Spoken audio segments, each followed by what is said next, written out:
Assalamualaikum warahmatullahi wabarakatuh. Saya Ahmad Albi akan mereview ulang pengantar ekonomi Islam dari bab 1 sampai bab 14 untuk memenuhi tugas ujian akhir semester dari Pak Wahyu Akbar. Bab 1. Paradigma ekonomi Islam. Paradigma ekonomi Islam, cara pandang ekonomi berbasis syariah untuk mencapai al-falah dengan prinsip tauhid, keadilan, serta larangan riba, gharar, dan maisir. Sistem ini mengutamakan bagi hasil, kegiatan halal, dan manfaat sosial. Worldview Islam, cara pandang hidup berdasarkan tauhid yang menjaga keseimbangan hubungan dengan Allah, sesama, dan diri sendiri. Islam sebagai jalan hidup. Islam mengatur seluruh aspek kehidupan berdasarkan Al-Quran dan Sunnah. Ekonomi Islam menggunakan metode induktif dan deduktif dengan muamalah yang menekankan keadilan, kehalalan, dan manfaat. Bab 2. Definisi, konsep, dan ruang lingkup ekonomi Islam. Definisi ekonomi Islam, ilmu sosial yang mempelajari pemanfaatan sumber daya berdasarkan syariah untuk memenuhi kebutuhan manusia dengan tujuan mencapai kesejahteraan dunia dan akhirat al-falah. Konsep dasar ekonomi Islam, yang pertama tauhid, keimanan kepada Allah, kedua khilafah manusia sebagai pengelola sumber daya, ketiga adil, keadilan dalam distribusi, empat maslahah menciptakan manfaat bagi umat, lima tanggung jawab sosial, kepedulian sosial ekonomi. Ruang lingkup ekonomi Islam, produksi halal dan toib, distribusi keadilan dan menghindari penimbunan, konsumsi wajar dan sesuai kebutuhan, zakat dan wakaf redistribusi kekayaan, keuangan bebas riba, spekulasi adil transparan. Bab 3. Metodologi ekonomi Islam, menggabungkan analisis ilmiah dengan prinsip moral dari Al-Quran, hadis, dan fikih ekonomi, menggunakan metode induktif dan deduktif, serta istinbatul ahkam untuk menggali hukum syariah. Tujuannya adalah menciptakan sistem ekonomi yang adil dan seimbang antara dunia dan akhirat, bukan hanya mencari keuntungan material. Filosofi ilmu dalam Islam, ilmu adalah amanah Allah untuk memperkuat tauhid dan mencapai kebahagiaan dunia akhirat. Ruang lingkup epistemologi Islam bersumber dari wahyu, akal, dan pengalaman, mengintegrasikan nilai spiritual dalam ekonomi, serta menghindari riba, gharar, dan maisir. Bab 4. Ekonomi Islam dalam lintas sejarah. Urgensi sejarah ekonomi Islam. Sejarah ekonomi Islam membentuk konsep ekonomi, memberikan pelajaran dari pemikiran ekonomi klasik hingga modern, serta mencegah pengulangan kesalahan masa lalu. Phase pemikiran ekonomi Islam. Yang pertama adalah phase klasik, tokoh seperti Al-Ghazali dan Ibnu Khaldun. Yang kedua, phase pertengahan, pengaruh pemikiran barat, namun tokoh muslim tetap berperan. Yang ketiga, phase modern, integrasi nilai Islam dalam ekonomi kontemporer. Yang keempat, phase kontemporer, fokus pada keuangan syariah dan ekonomi berkelanjutan. Kontribusi ilmuwan muslim, Ibnu Khaldun, konsep siklus ekonomi dan pertumbuhan, Al-Ghazali, keseimbangan antara kebutuhan spiritual dan material, Al-Makrizi, analisis inflasi dan krisis ekonomi dalam perspektif Islam. Bab 5. Perbedaan sistem ekonomi Islam dan kapitalis. Sistem ekonomi Islam, sistem ini berbasis syariah dengan prinsip-prinsip yang diambil dari Al-Quran dan hadis, bertujuan untuk mencapai kesejahteraan umum dan al-falah, yaitu kebahagiaan dunia akhirat. Ekonomi Islam menekankan keadilan dalam distribusi kekayaan serta melarang praktik riba, gharar, dan maisir. Sistem ekonomi kapitalis. Sistem ini berbasis pasar bebas dengan kebebasan individu dalam mengelola sumber daya, bertujuan untuk mencapai keuntungan maksimal dan efisiensi. Prinsip utamanya meliputi kompetisi bebas dan kepemilikan pribadi, tanpa larangan terhadap riba atau spekulasi.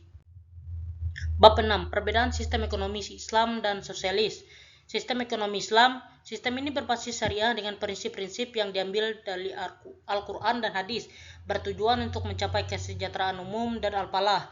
Ekonomi Islam menekankan keadilan dalam distribusi kekayaan serta melarang praktik riba, gharar, dan maisir.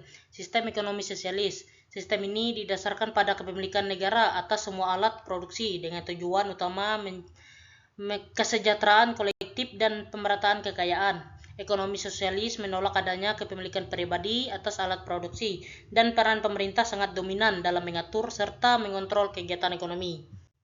Bab 7. Sistem ekonomi Islam dasar Pilar dan nilai utama. Sistem ekonomi Islam merupakan sebuah pendekatan ekonomi yang berlandaskan nilai-nilai tauhid dan syariah dengan tujuan utama menciptakan keadilan, kemaslahatan dan keseimbangan dalam kehidupan ekonomi.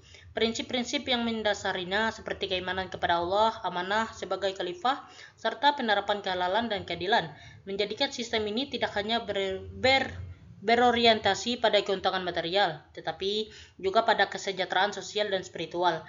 Pilar-pilarnya seperti pengakuan kepemilikan dengan batasan syariah, larangan eksploitasi dan riba, serta instrumen redistribusi kekayaan seperti zakat dan wakaf, mendukung terwujudnya sistem ekonomi yang adil, berkelanjutan, dan inklusif, dengan menjaga keseimbangan antara kebutuhan duniawi dan ukhrawi. Sistem ini memberikan panduan menyeluruh bagi individu maupun masyarakat untuk mencapai kehidupan yang lebih harmonis, adil, dan penuh berkah.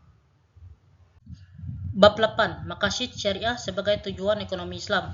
Maqasid Syariah menjadi landasan fundamental dalam penerapan syariah, termasuk di bidang ekonomi, dengan fokus pada perlindungan agama, jiwa, akal, keturunan, dan harta. Konsep ini memastikan tercapainya keseimbangan antara kebutuhan duniawi dan ukhrawi. Dalam praktiknya, maqasid syariah diwujudkan melalui sistem ekonomi yang bebas dari riba, berbasis keadilan, dan mendukung kesejahteraan sosial melalui zakat, wakaf, serta investasi halal.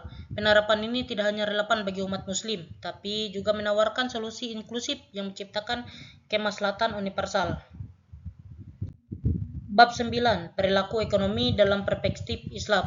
Perilaku ekonomi dalam Islam menekankan pentingnya menjalankan aktivitas ekonomi yang bermoral, adil, dan bermanfaat bagi semua pihak. Prinsip kehalalan, moderasi, maslahah, dan keadilan menjadi pedoman utama dalam setiap tindakan ekonomi, baik untuk individu maupun masyarakat, dengan menanamkan tanggung jawab sosial dan menjaga keseimbangan dunia akhirat. Sistem ini tidak hanya menciptakan kesejahteraan material, tapi juga spiritual, membawa keberkahan dalam kehidupan ekonomi secara menyeluruh. Bab 10. Konsep harta dalam Islam. Harta dalam Islam tidak hanya dipandang sebagai kekayaan material, tetapi juga sebagai amanah yang memiliki nilai spiritual. Fungsi harta tidak sekadar untuk memenuhi kebutuhan individu, tetapi juga untuk mendukung kesejahteraan sosial dan mendekatkan diri kepada Allah. Dengan memahami jenis-jenis harta dan penggunaan yang sesuai dengan syariah, Islam menekankan pentingnya keseimbangan antara pemenuhan kebutuhan duniawi dan persiapan untuk akhirat, sehingga tercipta keberkahan dalam setiap aspek pengelolaan harta. Bab 11. Larangan utama dalam ekonomi Islam. Larangan-larangan dalam ekonomi Islam seperti riba, maisir, gharar, dan transaksi haram dirancang untuk menjaga keseimbangan dan keadilan dalam sistem ekonomi. Dengan menjauhi praktik-praktik ini, ekonomi Islam bertujuan menciptakan kesejahteraan yang merata, kepercayaan antara pelaku ekonomi, serta sistem yang stabil dan berkelanjutan. Pelanggaran terhadap prinsip ini tidak hanya merusak tatanan ekonomi, tetapi juga mempengaruhi integritas dan harmoni sosial secara mendalam. Oleh karena itu, menaati larangan-larangan ini merupakan bagian penting dalam mewujudkan sistem ekonomi yang diberkahi dan dipenuhi keadilan. Bab 12. Peran pemerintah dalam kerangka ekonomi Islam. Pemerintah berperan penting dalam membangun sistem ekonomi yang adil dan syariah dengan bertindak sebagai pengatur, pengawas, dan pemberdaya melalui kebijakan yang memastikan kesejahteraan umum, keadilan sosial, dan menghindari eksploitasi, serta mengelola redistribusi kekayaan melalui zakat, wakaf, dan kebijakan fiskal sesuai syariah, sambil mendukung pengembangan keuangan syariah tanpa riba, gharar, dan maisir. Bab 13. Instrumen peran pemerintah dalam kerangka ekonomi Islam, kebijakan fiskal dan moneter syariah. Kebijakan fiskal dalam Islam bertujuan mengelola keuangan negara untuk mensejahterakan rakyat dengan sumber pendapatan dari zakat, dan pajak sesuai syariah, serta alokasi pengeluaran untuk sektor esensial. Kebijakan moneter Islam menjaga stabilitas ekonomi dengan menghindari riba, menggunakan mata uang tanpa bunga, dan instrumen syariah seperti sukuk untuk pembiayaan pembangunan. Penerapan kebijakan moneter Islam melalui sukuk dengan mendukung pembangunan yang berkelanjutan, adil, dan sesuai syariah, menjaga keseimbangan antara pertumbuhan ekonomi dan nilai-nilai syariah. Bab 14. Peran masyarakat dalam ekonomi Islam. Masyarakat berperan penting dalam mendukung keuangan mikro syariah seperti Baitul Mal wa Tamwil untuk pembiayaan usaha mikro, bank pembiayaan rakyat syariah untuk UMKM, dan bank wakaf mikro untuk wakaf produktif. Dalam zakat, infak, sedekah, masyarakat mengelola mendistribusikan dana untuk kesejahteraan sosial, serta berpartisipasi dalam wakaf untuk pembangunan fasilitas umum.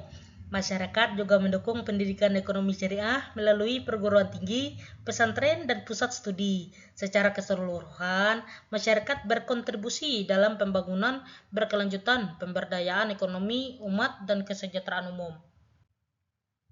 Baik, itulah hasil presentasi saya untuk memenuhi tugas ujian akhir semester dari matkul pengantar ekonomi Islam dari Pak dosen Pak Wahyu Akbar. Terima kasih. Assalamualaikum warahmatullahi wabarakatuh.